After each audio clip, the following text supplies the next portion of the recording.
இன்றைக்கு அநேகருடைய வாழ்க்கையில பிசாசானவன் எவனை விழுங்கலாமோ என்று வகை தேடிக்கொண்டிருக்கிறான். அவனை எதிர்ப்பதற்கு ரெண்டு காரியங்களை நான் உங்களுக்கு சொல்ல விரும்புகிறேன். இந்த வார்த்தைகள் கவனமாய் கேளுங்க. முதலாவது, தெளிந்த புத்தி உள்ளவளாய் விழித்திருக்க வேண்டும். எப்படி விழித்திருக்கணும் அப்படின்னா, ஆவியிலே விழித்திருக்கணும். ஹல்லேலூயா. எப்போ ஒருவன் ஆவியில விழித்திருக்கிறானோ, தெளிந்த புத்தி உள்ளவனாய் இருக்கிறானோ, அப்ப பிசாசான அவனை எதிர்க்க முடியும். ஹல்லேலூயா. அதனால்தான் பைபிள் சொல்லுகிறேன், வாசிக்கிறேன்.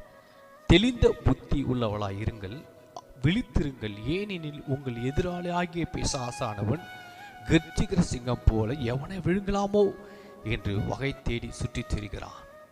ஹல்லேலூயா. அப்போ இவனை நாம் ஜெயிப்பதற்கு முதலாவது நமக்கு என்ன இருக்க வேண்டும் என்றால், தெளிந்த புத்தி உள்ளவளாய் இருக்க வேண்டும். இரண்டாவதாக, விசுவாசத்திலே உறுதியாய் இருக்க வேண்டும்.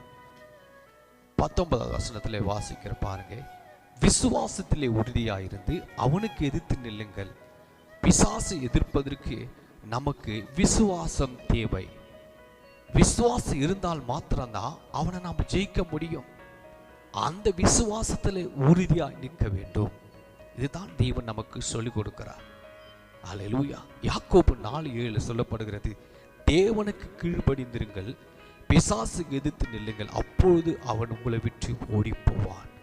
அல்லேலூயா. என் அன்பு தேவ பிள்ளை, இப்ப நமக்கு என்ன தேவைப்படுகிறது? தெளிந்த புத்தி உள்ளவர்களாக இருக்க வேண்டும், ஆவியிலே விழித்திருக்க வேண்டும், விசுவாசத்திலே உறுதியாக இருக்க வேண்டும். அப்படி இருந்தால் மாத்திரம்தான் நாம் பிசாசை எதிர்க்க முடியும்.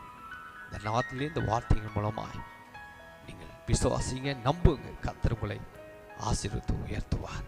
ஆமென்.